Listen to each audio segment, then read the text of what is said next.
की है, जब कोई भक्त नहीं होगी तो भगवान का दर्शन कैसे हो पाएगा।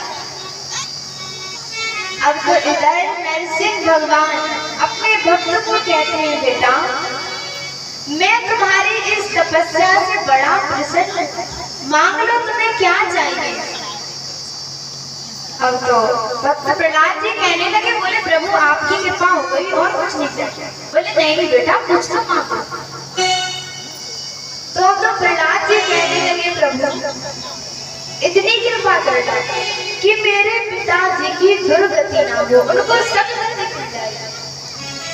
भगवान कहते हैं वाह बेटा इतनी सारी प्रार्थनाएं तुझे दी, लेकिन फिर भी तुमने स्वयं के लिए नहीं मांगा।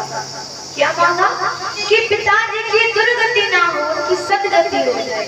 भगवान कह रहे हैं, बोले प्रहलाद जिस कुल में तेरे जैसा बेटा होगा उसकी एक नहीं दो नहीं 7 नहीं 14 नहीं।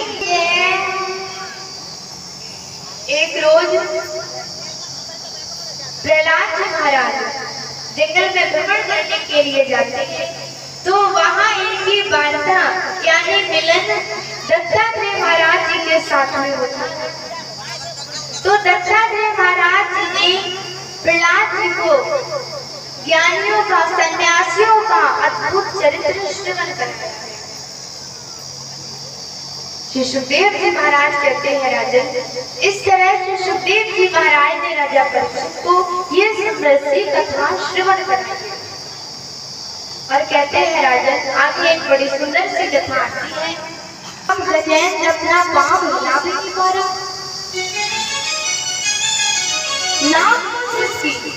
अब गजेंद्र अपना पांव हिला भी नहीं पा रहा। अपने बेटे से कहा, बोले बेटा मेरी सहायता करो। कोशिश की लेकिन कहाँ तक खींचे, पिताजी तो जल से बाहर आने का नाम ही नहीं ले रहे। तो बेटे भी छोड़ के चले गए। अपनी पत्नियों को कहा, बोले तुम तो मेरी अर्धांगिनी हो, तुम सहायता करो मैं इस जल से बाहर आ सकता। पत्नियों ने भी खींचा 10 बार, लेकिन बेचारी कहाँ तक खींचे। स्वामी तो जल से बाहर आने का नाम ही नहीं ले रहे।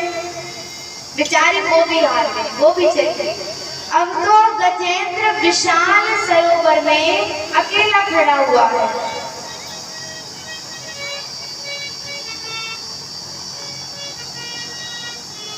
और इसी बीच में सेवई के पास एक गांव है त्रिकारा, वहीं से हमारे फूफा जी आए हुए हैं और उन्होंने भी हमारा एक चुनरिया उड़ा करके सम्मान किया है। भगवान इनके ऊपर अपना कृपा बनाए रखे। बोली वृंदावन बिहारी लाल की। और तो गजेंद्र विशाल सरोवर में अकेला खड़ा हुआ है और भगवान की वंदना कर रहा है, लेकिन नाम किसी का नहीं ले रहा। अब ब्रह्मा जी सोच रहे हैं कि इसने मेरा नाम ले लिया तो हम क्यों, इसने मेरा नाम ले लिया तो हम क्यों जाएं इसकी सहायता करने। बोले बाबा सोच रही है, बोले मेरा तो छोटा सा नाम है, 2 अक्षर का नाम है।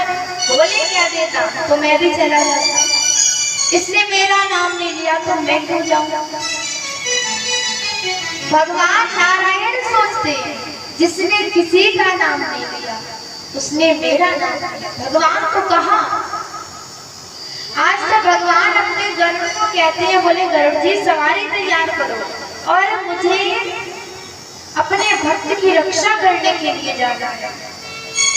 अब गरुड़ भी थोड़ा नखरे दिखा रही है कि जब प्रभु को इमरजेंसी में जाना होता है तो हमें बुला लेते हैं,